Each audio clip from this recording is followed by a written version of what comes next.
তোমাকে উড়াল দিতে বলছি, তুমি উড়াল দিছো কেন? এই দুষ্ট ছেলে, কি কি কি ব্যাপার বলো? দুষ্টুমি করো? হুম, তোমাকে বলছি দুষ্টুমি করতে, উড়াল দিতে বলছি? পচাটা পাজি ফেলে, পাজি। আমার এই বাচ্চাটা হওয়ার 5 থেকে 6 দিন পরে, আমার যখন খাঁচাটা বারান্দায় ছিল, তো হঠাৎ করে রাত্রেবেলা দেখি যে চিৎকার, মানে ওর বাবা মা গুলো চিৎকার করতেছে।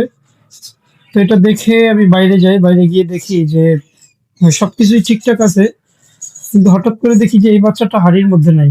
হাড়ি বলতে আমি যে ছোট ইয়েটা দিয়েছি, এটার মধ্যে নাই। তো আমি লাইট, ফোনের ফ্লাশ জ্বালায় চেক করলাম, চেক করে দেখি যে ও হাড়ির পিছনে পড়ে আছে, চিৎকার করতেছে। ওর এই যে মাথার এখানে বিশাল বড় একটা ক্ষত, হ্যাঁ। আর ওর এই যে পায়ের আঙ্গুলে যে দেখাচ্ছি এইখানে, এই যে একটা মানে নখ নাই, দেখি রক্ত ছুটতেছে। তো সাথে সাথে ওরে বের করলাম, বের করার পরে ওরে সাথে সাথে হলুদ দিয়ে মাথায় দিলাম, পায়ে দিলাম।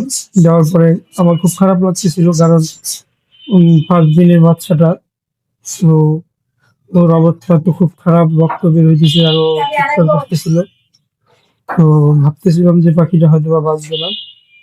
পরবর্তীতে আমি হলুদ দেওয়ার পরে ওকে আমার কাছে রেখে দিলাম, আমার কাছে ওকে কম্বল দিয়ে ঢাইকে আমার কাছে রেখে দিয়েছিলাম। তখন অবশ্য শীত ছিল। তো মোটামুটি আলহামদুলিল্লাহ কয়েকদিনের মধ্যে ও রিকভার করে ওঠে, ওর ঘা শুকিয়ে যায়। যে আপনারা দেখলে অনেকটা বুঝতে পারবেন যে ওর এইখানে এই যে দাগটা আছে। এখন আলহামদুলিল্লাহ ও অনেকটাই সুস্থ। আর আমার সবগুলো পাখির মধ্যে ও একটু দুষ্টু।